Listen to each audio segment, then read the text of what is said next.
वैशाख मास महात्म्य 15वां अध्याय।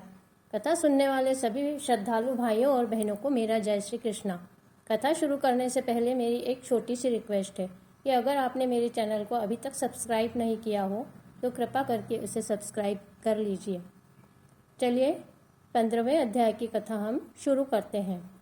शांताकारं भुजगशयनं पद्मनाभं सुरेशं विश्वाधारं गगनसदृशं मेघवर्णं शुभांगं लक्ष्मीकान्तं कमलनयनं योगविध्यानगम्यं वंदे विष्णु भवभयहरं सर्वलोकैकनाथं। बोलिए विष्णु भगवान की जय। श्रुतिदेव कहने लगे कि वैशाख महात्म्य का फल मैं आगे और भी सुनाता हूँ।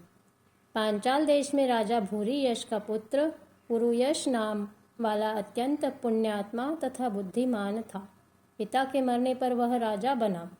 पुरुयश अत्यंत शूरवीर और उदार था। वह धर्म पूर्वक पृथ्वी का राज्य करता था, परंतु पूर्व जन्म में उसने जल दान नहीं किया था। इस कारण उसकी सब संपत्ति नष्ट हो गई। कई रोगों से पीड़ित होकर उसके हाथी घोड़े सब मर गए। राज्य में दुर्भिक्ष अकाल पड़ने के कारण बहुत से मनुष्य और सेना भी नष्ट हो गई। उसका खजाना सब खाली हो गया। इस प्रकार उसको बलहीन देखकर उसके कई एक शत्रु राजाओं ने उस पर आक्रमण कर दिया। बेचारा राजा परास्त होकर अपनी शिखनी रानी और कुछ धात्रियों के साथ पर्वत की एक ऐसी गुफा में छिप गया जिसका रास्ता कोई नहीं जानता था। राजा ने बड़ी व्याकुलता से वहां पर 53 वर्ष व्यतीत किए। अब राजा के मन में यह चिंता उत्पन्न हुई कि मैं जन्म और कर्म से तो शुद्ध हूँ, सदैव माता पिता का साधन करता रहा, गुरु की भक्ति साधु सेवा तथा धर्म में लगा ही रहता था, संपूर्ण प्राणियों में दयावान, देवताओं का भक्त और जितेंद्रिय रहा हूँ।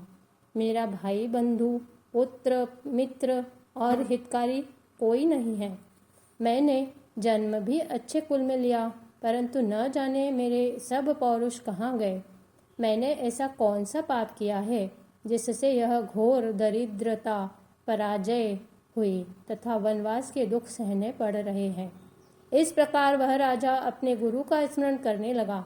तब राजा के स्मरण करते ही 2 मुनीश्वर याज और उपयांजक नाम वाले वहां आकर उपस्थित हुए। राजा ने उनको देख सहसा खड़ा होकर भक्तिपूर्वक शीश नवाया। वनवास से दुखी राजा, चिन्ह से हीन, वन से मार्ग को न जानने वाला वह राजा थोड़ी देर तक चुपचाप खड़ा रहा और फिर रोता हुआ उनके चरणों में गिर गया। तब दोनों मुनियों ने पकड़कर राजा को उठाया। इसके पश्चात राजा ने वन के पुण्यों से विधिवत वन के पुष्पों से उनकी पूजा की। जब वह दोनों बैठ गए तो राजा ने बड़ी नम्रता से उनसे प्रश्न किया कि हे महाराज, मैं जन्म से तो शुद्ध हूँ, पितरों और देवताओं का पूजन भी करता हूँ, पाप से डरता हूँ, प्राणियों पर दयावान, गुरु की भक्ति में प्रीति रखने वाला हूँ। फिर क्या कारण है कि मैं ऐसा दरिद्री हो गया हूँ? मेरा सब कोष नष्ट हो गया, शत्रुओं ने मुझको जीत लिया, वन का वासी अकेला क्यों रह गया? मेरे पुत्र पौत्र भाई बंधु मित्र कोई नहीं रहा। मैं निष्पाप होकर राज्य कर रहा था, फिर भी मेरे राज्य में अकाल क्यों पड़ गया? इसका कारण आप विस्तार पूर्वक मुझसे कहिए।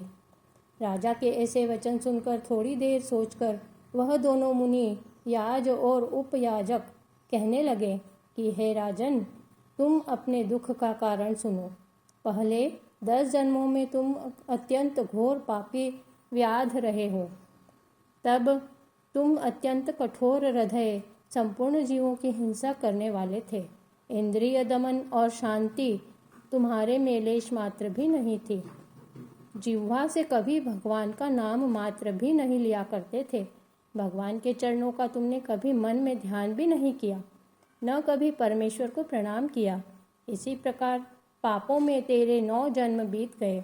10वें जन्म में भी तू बड़ा कठोर हृदय व्याध का जन्म धारण कर प्राणियों को वध करने में यमराज के तुल्य था।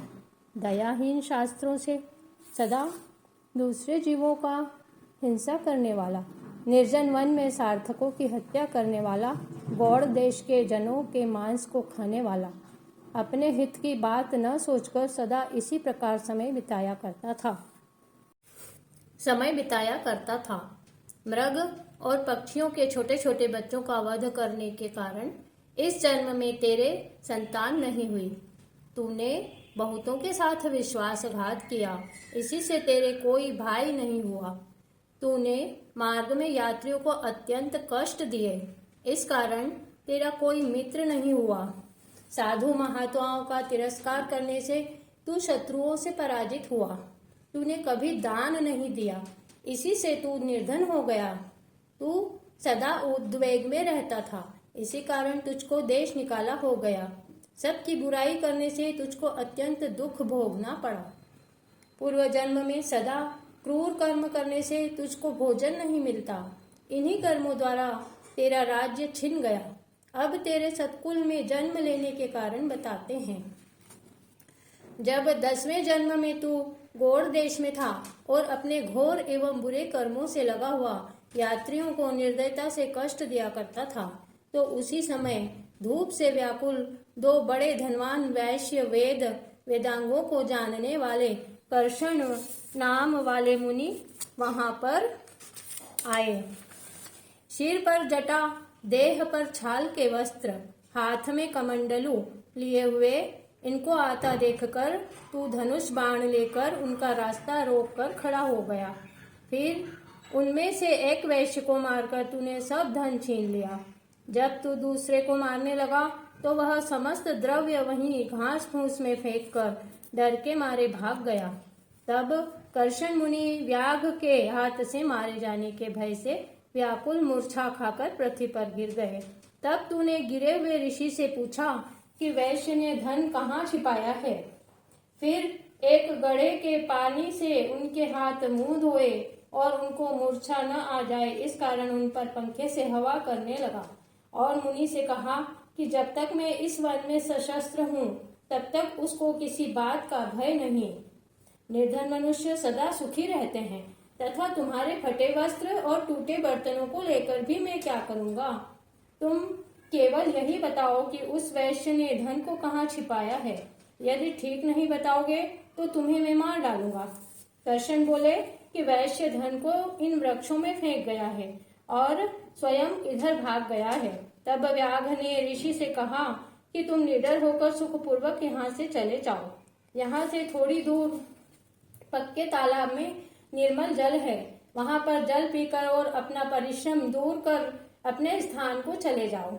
अभी राजा के कर्मचारी वैश्य का रुदन सुनकर तथा पांवों के खोज देखते हुए उधर आएंगे, इसलिए मैं तुम्हारे साथ नहीं चल सकता।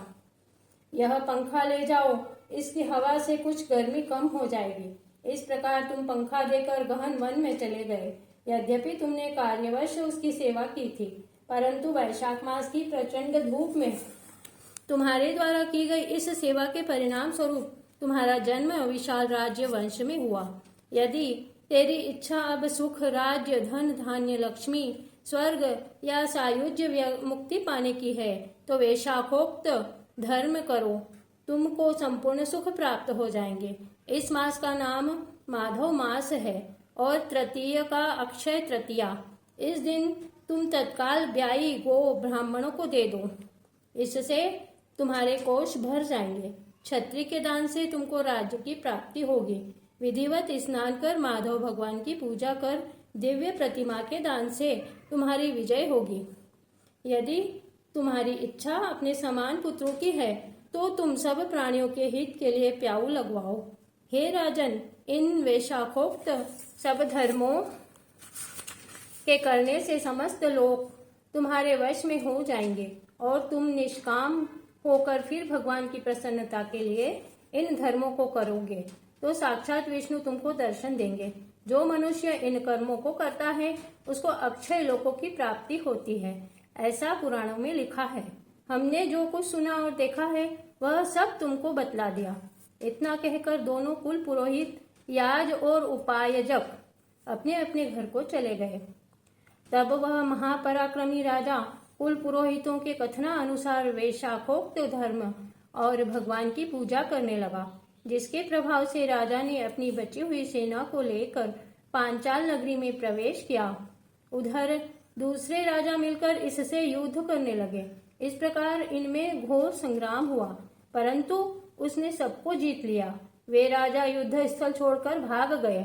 इस प्रकार राजा पुरुयशन अपना खोया हुआ सारा राज्य पुनः प्राप्त कर लिया और वह अनेक घोड़े, रथ, हाथी, ऊंट आदि उन राजाओं के अपने पूर में ले आया। इसके अतिरिक्त अन्य कई एक राजा उसको कर देने लग गए तथा अनेक राजाओं ने उसके चरणों में नतमस्तक होकर उससे संधि कर ली। सारे देश में बड़ा सुरभिक्ष हुआ और फिर वही राजा भगवान की कृपा से चक्रवर्ती राजा हुआ। उसके अत्यंत गुणवान एवं शूरवीर 5 पुत्र उत्पन्न हुए, जिनके नाम दृष्टिकीर्ति, धृष्टकेतु, विजय, चित्रकेतु और मयूरध्वज हुए।